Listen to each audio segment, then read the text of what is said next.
What's up guys? Welcome to AnimeKouhai. If you'd like to help me out, please hit the like button and subscribe to my channel.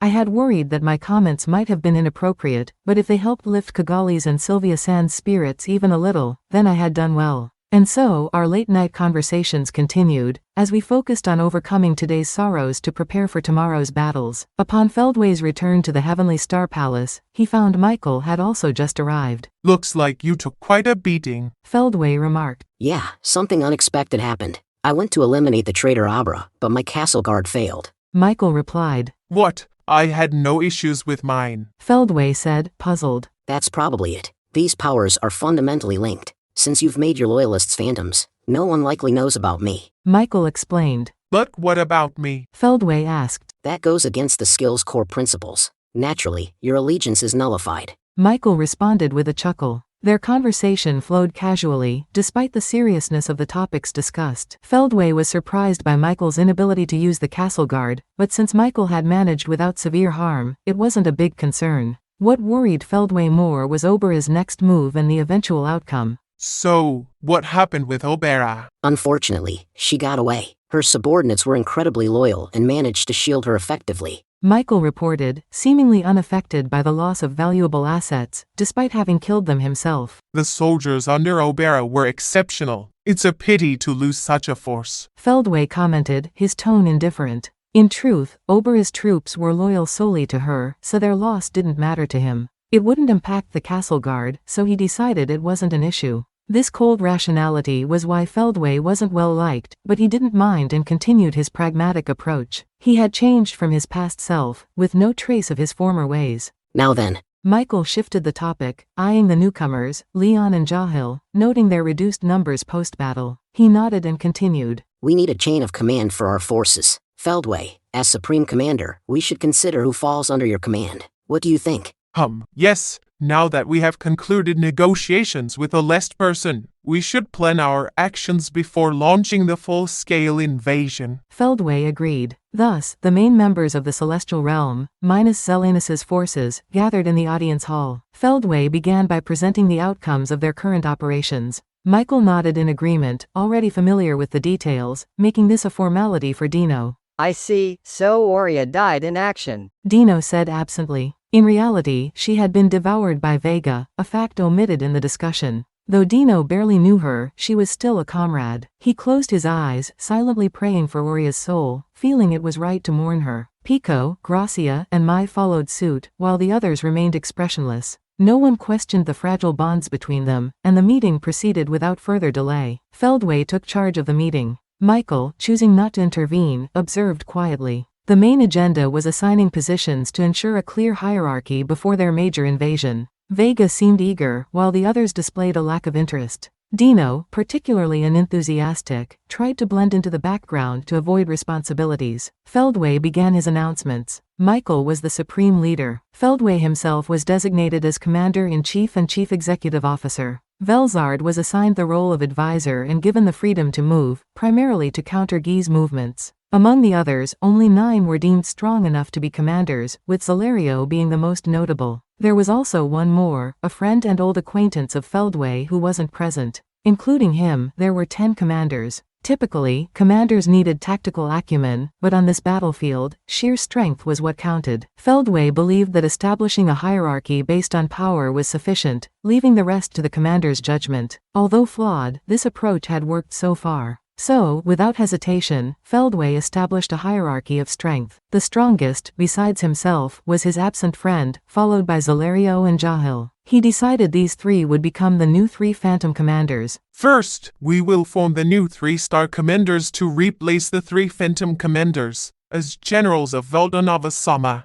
I expect you to demonstrate your full power, Feldway declared. The name change was necessary because there were 2 non-phantoms. The star referenced the Star King Dragon, symbolizing their role in reviving Veldanava. Kornu is dead, and Obera has betrayed us. Jahil will replace them. The other position will be filled soon, Feldway announced. This caused a stir of discontent, particularly from Vega. Wait a minute, you're making some random guy a Supreme General instead of me? That's ridiculous. Vega protested. Empowered by consuming Aurea, Vega was becoming arrogant again, having lost any sense of remorse. Yuki was the only one who could manage him, but Feldway wasn't concerned. Silence. My decision is final. One more word and I will have you executed. Are you ready for that? Feldway warned. Feldway's approach to leadership was simple. Usefulness determined a person's value. Those who weren't useful were discarded. This made him unpopular, but he didn't care. If Vega disobeyed again, Feldway was ready to eliminate him.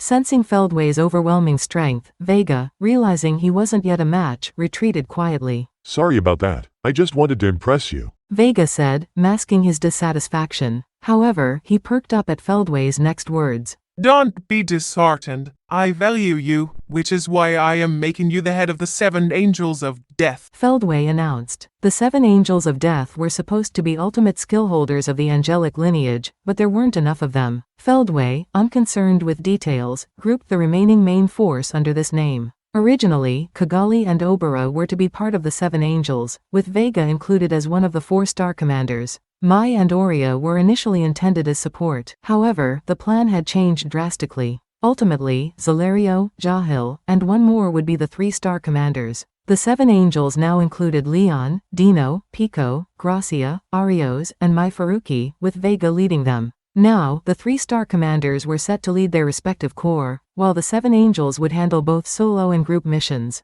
The main strategy was then discussed. With Leon now on our side, we have weakened one of the Demon Lord's factions. That is one less target for us to worry about. Feldway began. At his signal, Mai projected a miniature of the Cardinal World, highlighting 5 locations. One of them, a white dot on the continent under Leon's control, vanished. Only 4 spots remained. Feldway then pointed to another location, prompting Mai to change its color from white to red. We don't need this place either. My friend has pledged support, opposing Gi. Feldway said. The extinguished light marked the far west, de Gruel's territory. Are you saying de Gruel has switched sides? Leon asked. The agreement came from the 3rd of the 3 star commanders, a tall, slender man with a large build. I am here, Feldway. Releasing me from the seal was a bold move, he announced. This man wasn't de Gruel. His long, wild hair was green, unlike de Gruel's dull blue. His eyes gleamed like jade, not the blue of de Gruel's. However, there was a vague resemblance between them. His name was Fen, de Gruel's younger brother, known as the Crazed Fists Titan, sealed away by Veldanava in ancient times.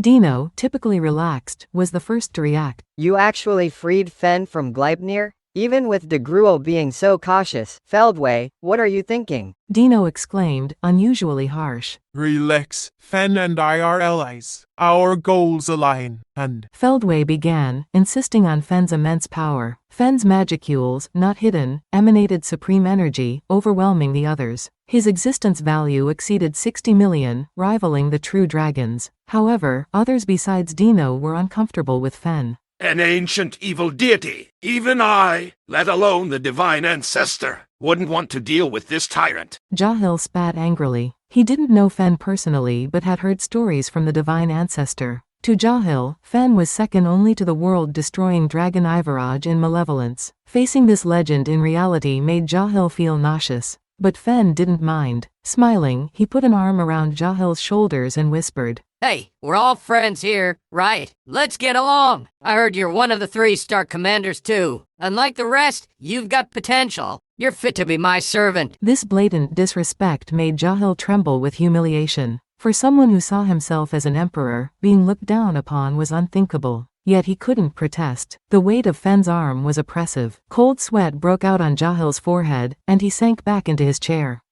I will let it go for now. I don't plan on ending like this, but I will tolerate it for now. With that, he agreed to cooperate with Fen. With this resolved, they turned their attention to Zelario, who showed no intention of fighting. This wasn't solely due to the Ultimate Dominion's control but also because Zelario, as a warrior, recognized his own strength. The outcome could only be determined in actual combat. However, a full-scale battle would cause significant damage to both sides, undoubtedly affecting the war's future. It would be pointless otherwise, so Zelario decided to defuse the situation by stepping down. Thus, Fen was appointed as the leader of the 3-star commanders. With all the pieces in place, attention shifted back to the miniature cardinal world. So, Feldway, why is Degruel not an issue? I get that Fen has joined us, but that doesn't resolve everything. Jahil inquired. Fen responded with a smug grin. Come on, that's insulting. Are you underestimating my abilities? If you know anything about me, you would understand. Daggerel might be my older brother, but I am stronger than he is. Jahil bitterly retorted. I don't need your boasting. If there's really no problem, show me the results. Despite acknowledging Fen's strength, Jahil wasn't about to sacrifice his pride as an emperor. Fen seemed to enjoy Jahil's defiance and smirked at him.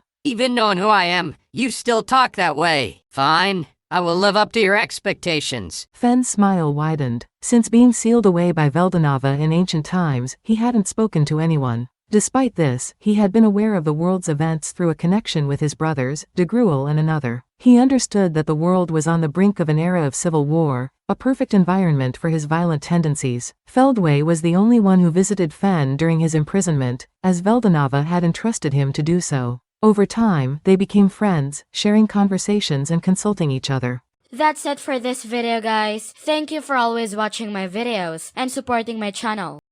A big thanks to the AnimeKouhai patrons who made this video possible.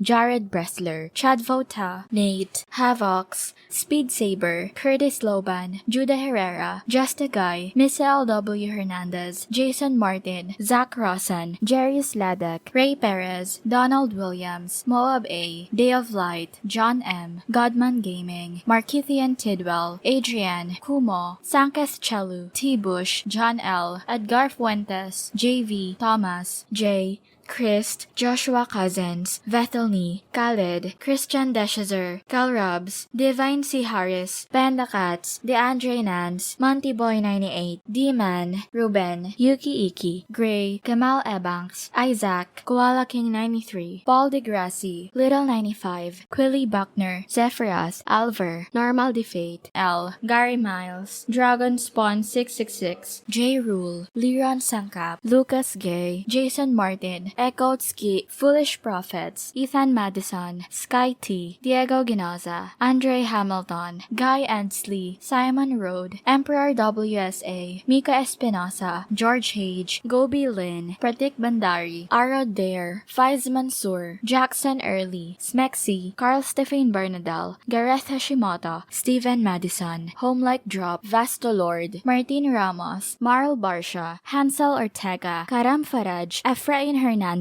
Luca Gaming WTF, William Locke, Jordan Mersha, Kamal Luke, Spencer Candila, Ian Sikibul, Putate, Thanakorn Lee Sawat, Lamar, KACP9R, Tony, The Harv, Mike Roch, Matthew Abraham, Drayden Yamauchi. Thank you so much for helping out. I'll see you guys in the next video.